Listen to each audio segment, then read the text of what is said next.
네, 진행하겠습니다. 1번 문제 보시면은 차분 프라이버시 모델이 나왔잖아요. 아무래도 요새 이제 데이터 개방에 맞춰서 데이터 개방을 하다 보니까 프라이버시 이슈가 계속 발생을 하고 어떻게 적절하게 개방을 해서 문제없이 잘 사용할지 그런 거에 대한 좀 문제들이 많이 나오고 있고요. 그래서 PPDM하고 같이 프라이버시 관련된 문제가 출제 예상이 돼서 출제를 했고 모의고사에 나와서 그런지 대부분 다 잘 풀어주신 것 같아요. 근데 이 차분 프라이버시 같은 경우는 이제 통계적 의미를 해치지 않으면서 노이즈를 삽입하는 기술인데 통계적 의미를 해치지 않는다는 게 되게 중요한데 뭔가 그 노이즈를 엄청 넣어서 통계적 의미를 막 해친다 이렇게 쓰신 분도 있더라고요. 그래서 그렇게 하면은 이게 약간 컨셉이랑 안 맞기 때문에 그런 부분은 좀 잘 작성해 주는 게 중요하고요. 노이즈 얘기를 꼭 해주는 게 좋죠. 그 내용을 보시면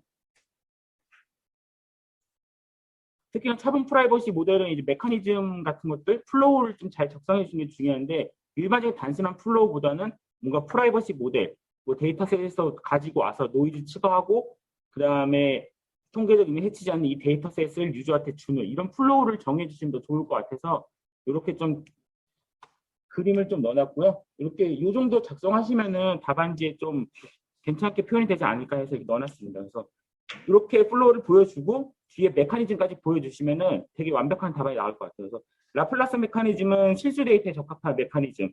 그다음에 익스포넨셜은 이제 범주 데이터. 두 개 다 써주시는 분도 꽤 있었습니다. 그래서 이렇게까지는 안 써도 되지만 메커니즘 정도는 어디 강글이나 아니면은 설명 쪽에 키워드에 같이 넣어주시면 좋을 것 같고요. 아무래도 그 준비하신 분들이 많은 만큼 선별하기 되게 중요할 것 같아요. 그래서 어디다 활용하는지, 데이터 마이닝 중에 어디서 활용하는지, 뭐 선형회기, 뭐 의사결정 트리, 클러스터링 이런 데서 어떻게 활용이 되겠다. 작성이 좀 좋을 것 같고 아무래도 뭐 위치 패턴 마이닝이나 위치 경로 데이터 쪽에서도 어떤 식으로 프라이버시를 보호하겠다. 이렇게 언급해 주시면 좋을 것 같아요. 답안지에 보니까 3단락을 되게 과하게 가져가시는 분이 있으신 것 같은데 3단락은 썼다는 느낌만 내는 게 좋아요. 너무 3단락 힘을 주면은 뒤에 밸런스가 좀 깨지거든요. 그래서 최소 키워드로 더 추가 작성했다는 느낌만 주고 빠지시는 게 좋을 것 같습니다. 한 1.5페이지 이상 쓰신 분이 있더라고요. 그리고 이게 좀 느꼈던 게 강글 같은 것도 되게 의미 있게 써주시면 좋을 것 같아요. 그냥 뭐 프라이버시 보호를 하겠습니다가 아니라 데이터 3법도 통과되고 뭐 데이터 댐 사업도 발생하고 있으니까 이렇게 프라이버시 모델 계속 뭐 지속적으로 발전시켜야 된다. 좀 의미 있게 작성해 주시면 좋을 것 같습니다. 네. 그 다음에 이제 EDA, CDA인데 EDA, CDA는 이제 출제가 안 돼서 계속 좀 한동안 출제가 안 됐고 이번에 좀 나올 것 같아서 일단 넣어놨고요. 대부분 잘 풀어주신 것 같아요. 특히나 공수대결사님 반이 이걸 많이 푸셨더라고요. 준비를 좀 잘 하신 것 같고 EDA, CDA 보시면은 EDA 같은 경우는 로우 데이터로 기본적인 관찰을 하고 가설을 뽑기 위한 사전 준비 작업. 그 다음에 CDA는 그 가설을 검증하는 작업들이죠. CDA 쪽 내용에는 뭐 가설 검증이나 p-밸류 아니면 뭐 중심극한 정리 이런 내용들 같이 적어주시면은 되게 좋은 점수 나올 것 같고요. 탐색도 데이터 분석에서는 뭐 저항성, 뭐 단차의 해석 이런 것들 같이 적어주시면 좀 좋을 것 같습니다. 아무래도 비교 문제이기 때문에 3단락에 이제 관계를 좀 적어주시기 좋을 것 같은데 보시면은 데이터 컬렉션부터 뭐 전처리, 클리닝, 그 다음에 EDA 갔다가 CDA로 가서 어떻게 의사결정하는지에 대한 플로우가 나온 것들이 있거든요. 요것들 좀 추상해서 같이 적어주시면은 그래도 3단락 콘텐츠는 괜찮을 것 같아서 넣어놨고요. 네, 여기 뭐 탐색적 기법 주제 좀 애매한 단어들 있잖아요. 여기 설명이 되어 있으니까 같이 보시면 될 것 같습니다. 네, 그 다음 연합학습도 많이 풀어주셨어요. 근데 연합학습이 컨셉 자체가 사실 기술을 도출하기 좀 힘들긴 해요. 그러니까 뭐 엣지노드에다가 데이터 뿌려갖고 거기서 다 연산해서 마지막에 모델링된 그 결과값만 센터에 보내는 그런 게 연합학습 컨셉이긴 한데 그래도 너무 추상화시켜서 개념도로 접근하시면 점수 따기 좀 어려우니까 여기다 뭐 일부 좀 MEC 내용도 좀 추가를 하고 실제 어떤 알고리즘을 쓸지 그 다음에 이 연합학습에서 어떤 상세 요구사항들이 있는지 프로토콜들 같이 좀 작성하시면 좋을 것 같아요. 그래서 뭐 프로토콜이나 최적화 이런 쪽 보시면은 기본적으로 뭐 와이파이 연결 상태에서 뭐 아이디 상태 만족한 디바이스만 참여자로 등록할 수 있다거나 아니면은 이게 통신 시간보다는 연산이 좀 길기 때문에 뭐 업데이트 주기를 어떻게 가져가겠다거나 노드 보호는 어떻게 하겠다거나 이게 엣지 디바이스에서 연산을 하더라도 그 개별 식별이 되면 안 되니까 엣지 디바이스의 그 노드 보호는 어떻게 할 건지 어떻게 안전하게 어그리게이션 할 건지 이런 것들 내용을 추가해 주시면은 훨씬 더 좋은 답안지가 나올 것 같습니다. 뭐 중간에 뭐 장애로 드랍업 생기면 어떻게 할 건지 이런 것들도 좀 추가해 주시면 좋을 것 같고요. 아무래도 저는 개인적으로 1교시형에서는 뭐 활용 분야냐, 뭐 활용 분야, 표준 이런 것들이 많이 좀 어필이 된다고 생각을 하거든요. 그래서 연합학습도 어디다 활용을 할 건지 아무래도 엣지 노드에 분산시켜서 처리하는 이유가 있을 거잖아요. 민감 정보 같은 보건 의료, 뭐 PHR, EMR, 뭐 PACS 이런 데이터들 어떻게 보건 의료 쪽에서 활용할 수 있는지, 그다음에 자율주행차나 미션 크리티컬한 분야에서는 어떻게 활용할 수 있는지 이런 쪽을 같이 좀 작성했으면 좋을 것 같고, 꼭 3단락을 표나 그림으로 간다기보다는 저는 강글 2줄 정도로 작성하고 가도 되게 득점에 유리할 것 같아요. 그래서 시간 관리가 좀 애매하신 분들은 굳이 단락을 뽑지 말고 강글에다 키워드만 박스 쳐서 가시는 것도 좀 좋을 것 같습니다. 연합학습도 되게 출제가 많이 예상이 되고요. 그 다음에 안면인식 기술. 아무래도 이제 코로나 때문에 비대면 생체 인증 수요도 늘어나고, 그 다음에 안면인식이 잘 되다가 마스크를 쓰는 것도 잘 안 됐잖아요. 그런 부분에 대한 이제 관심이 높아지기 때문에 출제를 했고요. 안면인식 기술도 대부분 다 잘 써주셨어요. 그래서 보시면은 뭐 처음에 디바이스에서 데이터 추출해서 전처리하고 특징 뽑아갖고 기존 데이터랑 비교하는 이런 작업들을 적당하게 추상화시키시면 좋겠죠. 그래서 여기 트레이닝 스텝이랑 그다음에 인식하는 스텝 간략하게 추상화해갖고 작성하시면 좋을 것 같고요. 너무 이거를 또 그냥 프로세스 좀 재미없는 프로세스로 표현하시면은 또 경쟁자에 비해서 상대적으로 좀 약간 손해를 볼 수 있기 때문에 최대한 좀 있어 보이는 그림으로 가셨으면 좋겠습니다. 그래서 아무래도 안면인식 기술은 어떻게 검출하고 어떻게 식별하고 어떻게 얼라이먼트 스캐닝이 되게 중요하기 때문에 이 뒤에 있는 기술 같은 경우는 주기동에 나와 있는 것들 플러스 뭐 여기저기 있는 것들 좀 짬뽕시켜 놓은 거고요. 일단 검출을 먼저 해야죠. 그래서 뭐 히스토그램 방식의 검출이나 아니면 뭐 멀티태스크 방식, 그 다음에 다들 잘 아시는 욜로, 그 다음에 어떻게 사각형 박스 형태로 검출을 하고 어떻게 세그멘테이션을 할 건지 이런 것들 되게 중요하고요. 검출하고 나면 인식해야 되니까 PCA나 ICA 같은 잘 알고 계시는 알고리즘들 그런 거 작성했으면 좋겠죠. 근데 보건 쪽에서는 이제 뭉개진 데이터들 어떻게 보건에 사용을 할지. 근데 또 보건 쪽으로 가면은 이제 겐이 나오잖아요. 요거랑 딥페이크 같이 연결이 되니까 이런 부분에 대한 약간 부작용들, 순작용과 역작용 같은 것도 3단락에 같이 적어주시면 되게 좋을 것 같아요. 안면인식 기술 같은 경우는 이렇게 복원하고 사용하다 보니까 사생활 침해나 아니면 딥페이크, 인종차별 같은 발언들 많이 나오고 있죠. 그래서 이런 것들 이슈로 적어주시고 관련 대책, 법제도 현황 이런 것들 추가되고 있는 것들이 있잖아요. 그래서 그런 것들 같이 적어주시면 좋을 것 같습니다. 여기 정보통신망법의 뭐 개정안 발의나 악의적으로 제작된 음란물에 대한 처벌법 신설 이런 것들 팩트로 같이 적어주시면은 어떤 사람 채점에도 무조건 점수가 나올 것 같아요. 그래서 이 부분 같이 작성해 주시면 좋을 것 같고요. 데이터 댐 이것도 많이 풀어주셨어요. 데이터 댐 같은 경우는 진짜 댐 그림 그리시는 분도 있더라고요. 진짜 설마 댐 그림 그릴까 했는데 진짜 있었고요. 그래서 저는 이제 데이터 댐 같은 거 자료를 보시면은 대부분 다 데이터 레이크로 구축을 많이 해놔요. 데이터 레이크는 아직도 하드 베코로 많이 구축을 하고, 그래서 이거를 댐 그림을 그리는 것보다 하드 베코를 그려놓고 여기서 어떻게 이 데이터를 가뒀다가 방류할 건지 이런 내용을 써주시는 게 더 낫지 않을까 일단 생각을 했고요. 여기 이제 저 개인적으로 이제 애저 쪽에 그 아이콘이나 그림 되게 좋아하는데 애저에 있는 데이터 레이크예요. 그래서 여기다가 댐이면 EH가 되겠죠. 뭐 정형, 비정형, 반정형, 뭐 실시간 스트림 이런 데이터들이 이렇게 들어오면은 댐에서 탁 가로막고 있다가 이렇게 뿌려주는 거잖아요. 뭐 팩토리에도 뿌려주고 의료에도 뿌려주고 이런 식으로 방류하는 그림을 같이 그려주시면 좋을 것 같고, 아무래도 이거를 댐으로 그리잖아요. 그럼 여기 쓸 말이 없어요. 여기 지금 제가 이 자료에는 7대 핵심 사업이라고 작성을 해놨는데 이 7대 핵심 사업을 못 외웠어도 여기다 데이터 레이크 쪽, 하드 베코 쪽의 기술들을 다 적을 수는 있잖아요.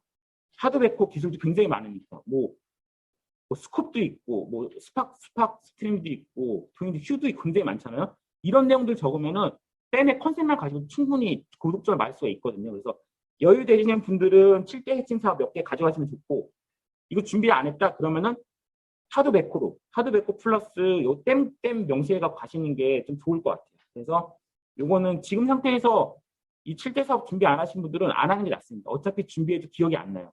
그래서 이거는 그냥 데이터 레이크 쪽으로 방어하시면 좋을 것 같고요. 내용은 쭉 적어놨습니다. 이거 참고하시면 되고요. 그다음에 이런 이제 정부에서 하는 이런 사업들은 활성화 방안이 되게 중요해요. 그래서 여기 활성화 법제도 측면에서는 데이터 활용 및 진위에 관한 뭐 기본법 지금 뭐 가고 있죠. 데이터 기본법 제정이 추진이 되고 있고 이런 것들 뭐 상위법들 같이 작성해 주시면은 되게 좋은 컨텐츠가 될 것 같습니다. 만약에 이게 2교시에 나온다. 2교시에 나오면은 데이터 거버넌스랑 품질 관리 프레임워크 마지막에 크게 그려갖고 이렇게 마무리하는 것도 괜찮을 것 같고요. 네, 그리고 React.js 이게 출제된 적은 없었고요. 요새 많이 사용하기 때문에 가끔 기술서 시험 문제 1교시에 개발 관련된 문제들이 출제될 때가 있어요.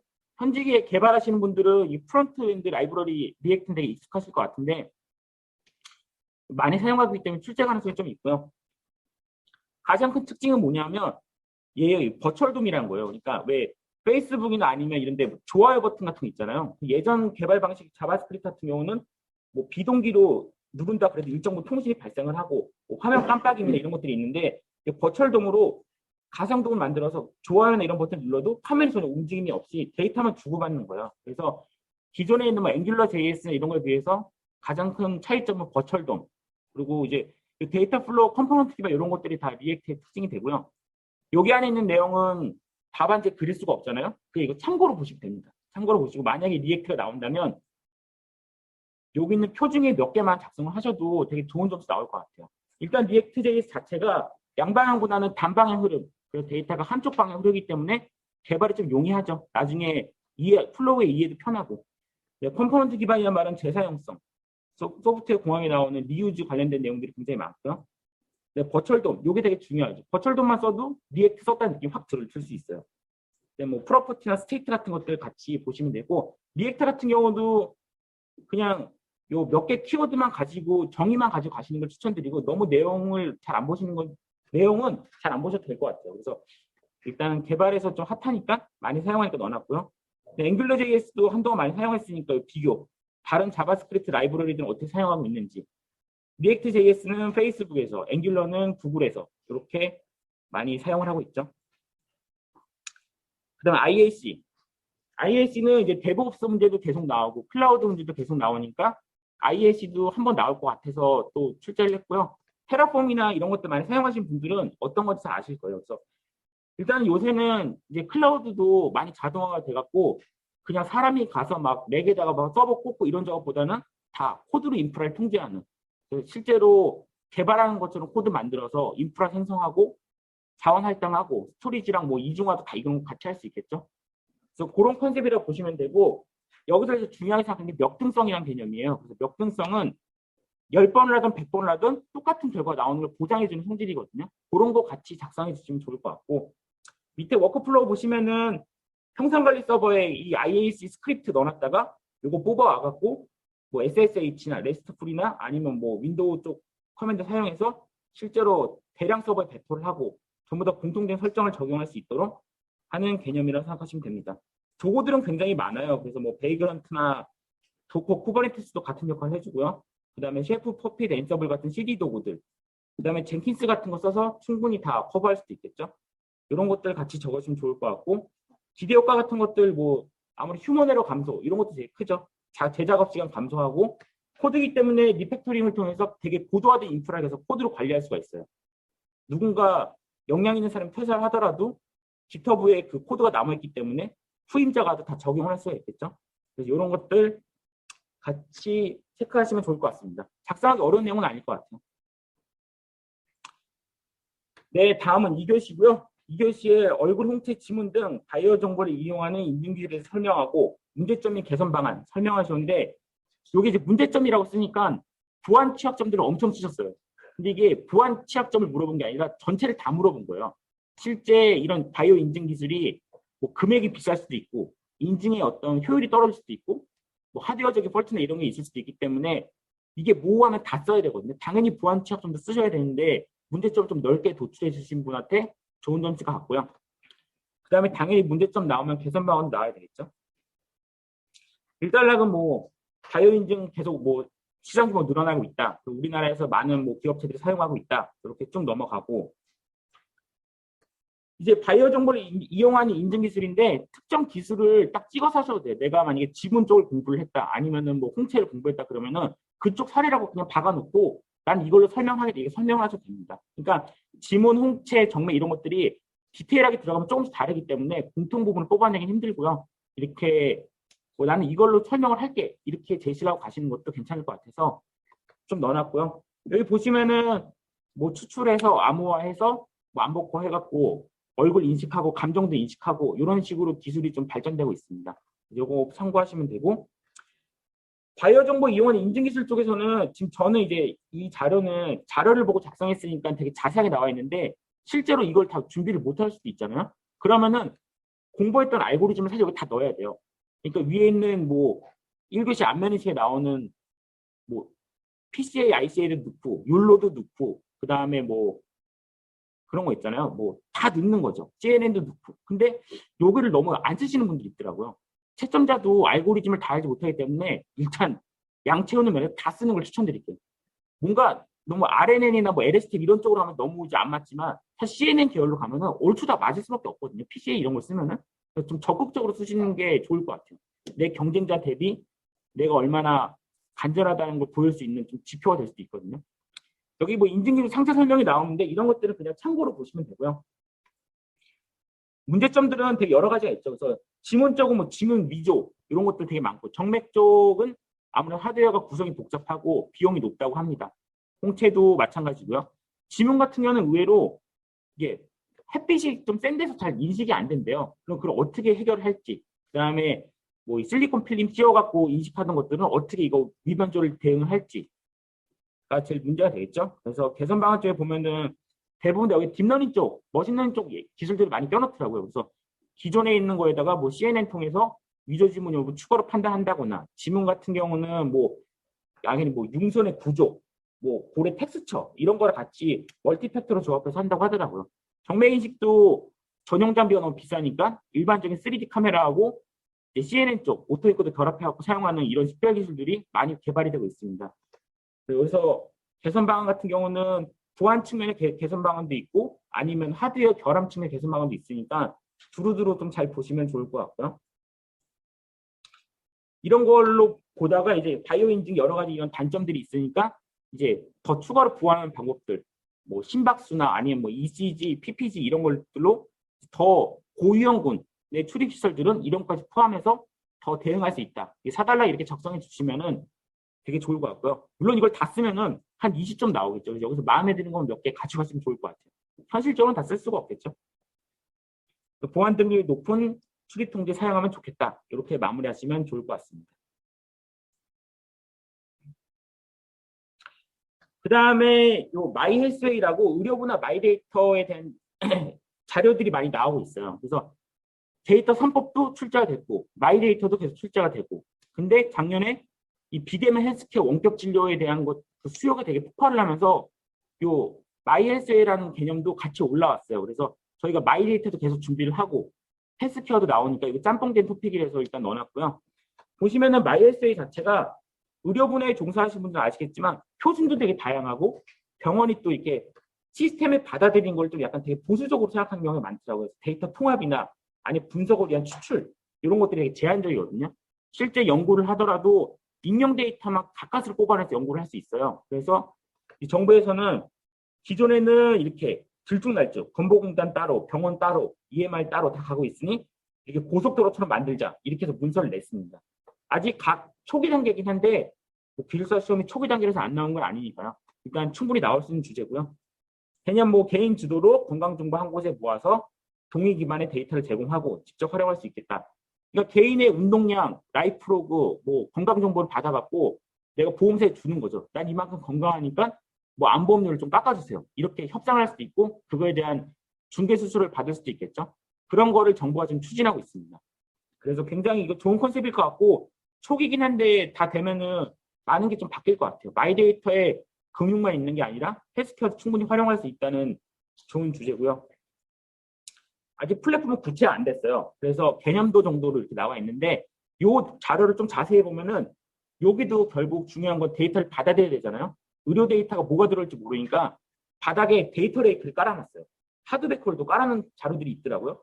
그래서 이것도 개념들을 그냥 쓰셔도 충분히 히트가 될 것 같고, 만약에 여기다가 하드베커를 좀 일정 부분 기술 넣어놓는다? 이러면 충분히 더 어필이 됩니다. 마치 아까 데이터 댐처럼 몰라도 고득점이 나올 수 있는 적당히 하드베코에다가 의료기관 정보들, 이런 의료 쪽 관련 키워드들 있잖아요. 아까 그렇게 방어하시는 분도 있더라고요. 내용과 무관하게 뭐 EMR, PACS, DCOM, 뭐 HSF 이런 걸로 딱 갖다 놓으신 분도 있더라고요. 근데 아무것도 안 쓰는 사람보다는 그런 사람이 훨씬 점수를 받는 거예요. 그래서 저는 오히려 그런 답안이 되게 좋다고 생각을 하고요. 내용적인 면에 보면은 뭐 의료기관 진료 정보, 뭐 공공기관 정보 이런 것들 쭉 나와 있는데 이런 것들은 참고만 하시면 되고 실전에서는 자유롭게 좀 쓰셔도 좋을 것 같아요. 크게 개념상 빗나가지만 않으면은 내부 내용들은 그렇게 좀 공부한 거 기반으로 작성하셔도 되지 않나 싶습니다. 추진과제 보시면 4개 분야에서 12개 과제가 있어요. 물론 당연히 이거 외울 수가 없죠. 그래서 이것도 쓱 내용 보시고 마음에 드는 거 몇 개 정도 가져가시면 될 것 같아요. 실제 시험에서도 12개를 다 쓰라고 원하지는 않을 거예요. 그래서 일단 체계 잡고 그 다음에 2단계에서 마이 헬스의 플랫폼 구축하고 그것 통해서 개인이 자기 건강 정보를 활용할 수 있도록 에코시스템 구축해 놓고 그 다음에 마이 데이터화 본격적으로 하자. 그 다음에 민간이 들어오던 아니면 개인이 이 마이 헬스의 플랫폼을 사용하던 이걸 다 제공을 해주겠다라고 지금 하고 있습니다.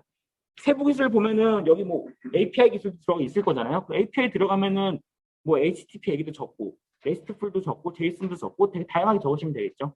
인증도 뭐 OAuth 같은 거 적어도 되고 JWT 같은 거 적어도 되고요. 이런 것들은 정부에 추진하는 거는 항상 마무리에 이제 법제도, 거버넌스 넓게 마무리 지어주시면 이것도 좋고요. 그래서 되게 사회적인 합의도 필요하고 여러 이해관계자들하고 의사도 필요하고 특히나 이런 거 많이 나오면은 의사들이 반발을 많이 해요. 의사들이 왜냐면 밥그릇을 좀 뺏길까 봐. 그래서 그런 부분 사회적인 합의 필요하다. 이렇게 아름답게 마무리해 주시면 좋을 것 같습니다. 그 다음에 이 CBDC도 대부분 다 푸셨어요. 하도 요새 그 가상화폐 쪽이 또 워낙 이슈가 많이 되고 가상화폐가 많이 논란이 되고 하니까 이제 한국은행에서 아예 자기가 발행하려고 하는 거죠. 그렇게 하면 직접 발행하자. 근데 방식이 2개잖아요.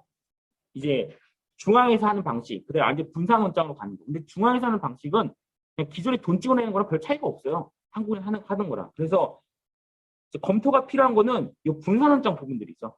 근데 이게 그 사례를 보시면 아시겠지만 좀 개발도상국이나 좀 후진국 같은 경우는 화폐나 이런 신용카드 체계가 잘 없기 때문에 아예 일로 가는 게 되게 유리한데 우리나라에서 너무 잘 돼 있어요. 그래서 이거를 적극적으로 하려는 움직임은 없습니다. 그냥 슬슬 보면서 그냥 동향 보면서 따라가려고 하는 것 같고요. 실제 이게 구현 방식 쪽은 뭐 공부하시면 다 아시는 내용이라서 넘어가고 법적 이슈가 되게 많아요. 그래서 이 법화성을 법정 화폐성을 부여하기 위해서 한국은행법을 개정한다거나 아니면 이게 화폐로 보면은 이자를 줘야 되잖아요. 이자나 마이너스 금리 이런 거에 대한 근거도 없지. 한국은행 같은 경우는 민간 거래 그 민간의 예금을 안 받는데요. 근데 이거를 직접 발행을 하면은 민간 예금을 받는 거랑 똑같은 효과가 나잖아요. 그래서 각종 조항들이 있습니다. 그래서 이 문제가 법적 이슈가 나오면은 조항을 외우기는 솔직히 힘들 것 같고요. 여기는 이슈 정도 몇 개만 들고 가셔도 충분히 좋을 것 같아요. 지금 쓰신 답안지도 되게 좋았어요. 그러니까 이걸 준비하셔서 그런지 모르겠지만 이런 내용도 일부 있긴 했거든요. 근데 여기 좀 대부분 다 적어놨기 때문에 여기서 또 마음에 드시는 거 몇 개 가져가시면 좋을 것 같고요. 뭐 동양파업 연구에 대한 투자도 필요. 마지막 이렇게 3단계로 아름답게 가겠습니다. 근데 지금 우리나라 같은 경우는 이제 필요성을 크게 못 느끼는 거죠. 근데 지금 이제 가상화폐 쪽이 워낙 이슈가 많이 되니까 준비하시면 좋을 것 같아요. 이것도 나올 가능성이 좀 높을 것 같습니다. 네, 그럼 오늘 제가 준비한 거 여기까지고요. 비도 주룩주룩 오는데 이번으로 꼭 다 마무리하실 분들이 많은 것 같아요. 이 다음에 저를 안 보실 분들이 많기 때문에 저는 이제 그렇게 알고 여기서 오늘 마무리하도록 하겠습니다. 네, 고생하셨어요.